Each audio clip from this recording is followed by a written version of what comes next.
पुरुषों की बांझपन या निःसंतान होने के कारणों पर मैंने इस चैनल पर कई वीडियो दिए हैं। सभी से अनुरोध है कि जिनके पास बांझपन की समस्या है वे मेरे इन वीडियो को देखें। इस वीडियो में मैं वीर्य परीक्षण या सीमेन एनालिसिस के बारे में बात करूंगा, जो हम आमतौर पर उन पुरुषों के लिए करते हैं कहता जो बांझपन से पीड़ित हैं।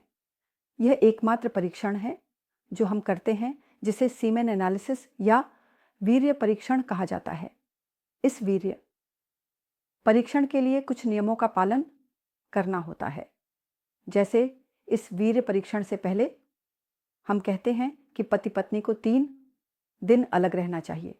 इससे हम वीर्य की समस्या या गुणवत्ता को अच्छी तरह से समझ सकते हैं और वीर्य संग्रहण के लिए जो लैब है उसकी सुविधा भी आरामदायक होनी चाहिए और वीर्य रखने के लिए जो पॉट होता है वह भी चौड़ा होना चाहिए ताकि वह खुला हो। इस तरह हम वीर्य संग्रहण करते हैं और वीर्य संग्रहण के बाद हम इसमें क्या देखते हैं? हाँ, सबसे पहले हम मात्रा देखते हैं।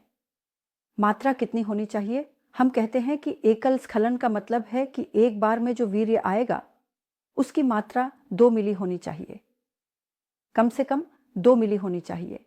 अगर इससे ज़्यादा हो तो कोई समस्या नहीं है, मेंटी। लेकिन अगर इससे कम हो तो हम आमतौर पर मानते हैं कि कोई समस्या है।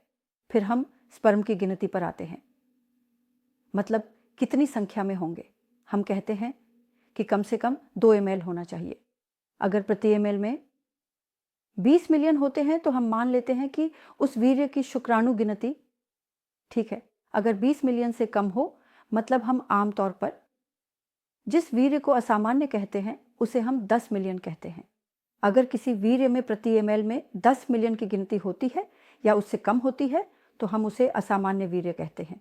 फिर हम मॉर्फोलॉजी पर आते हैं। शिकायत की दिखावट कैसी होती है? मैंने अपने इस चैनल पर कई वीडियो में शादी की तस्वीरें देखी हैं। मैं फिर से एक सामान्य तस्वीर दिखाने जा रहा हूँ। हम आपको यह तस्वीर दिखा रहे हैं। यह तस्वीर जो पहली है वह सामान्य है। शादी की तस्वीर सामान्य है। स्पर्म की तस्वीर, शुक्राणु की तस्वीर, हाँ, हम इसे मॉर्फोलॉजी कहते हैं। मतलब दिखावट कैसी है?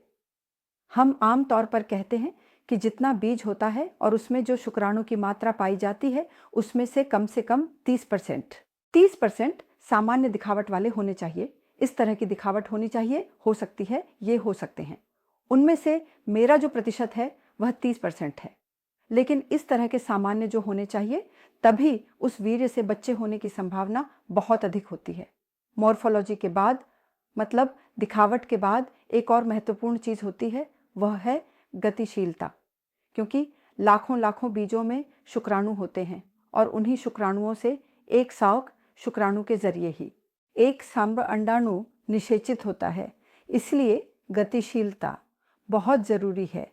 उसकी गति सही होनी चाहिए और प्रति मिलीलीटर जो शुक्राणु होते हैं उनमें से 50% की गतिशीलता बहुत अच्छी होनी चाहिए।